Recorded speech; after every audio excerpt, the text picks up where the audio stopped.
नमस्कार मुलांनो, तुम्हा सगळ्यांचं मयूर टीचिंग क्लासेसमध्ये स्वागत आहे. मुलांनो, आज आपण मुळाक्षरांची ओळख करून घेणार आहोत. मुळाक्षरांचे 2 प्रकार असतात. एक आहे स्वर आणि दुसरा आहे व्यंजन. तर सर्वात प्रथम आपण स्वर याची ओळख करून घेऊया.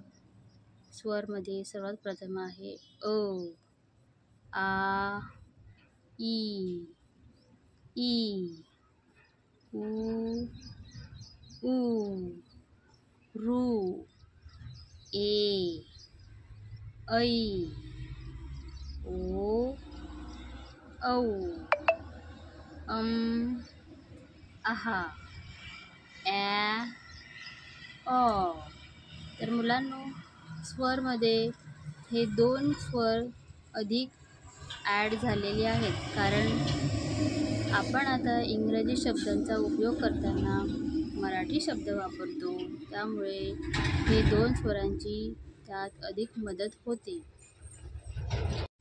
आता आपण व्यंजनांची ओळख करून घेऊया.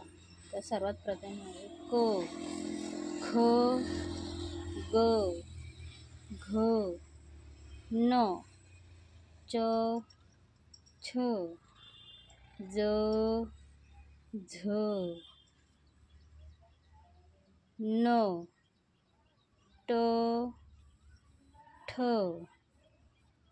ड, ढ, न, त, थ, द, ध, न, प, फ, ब, भ, म, य, र, ल, व, श, श, स, ह, ळ, क्ष, ज्ञ. मराठी भाषेत 14 स्वर आहेत आणि व्यंजने ही 36 आहेत. मुलांनो, अशा प्रकारे तुम्ही रोज स्वर आणि व्यंजन यांचा सराव करा, जेणेकरून तुम्हाला ते शिकणं अधिक सोपं जाईल. धन्यवाद.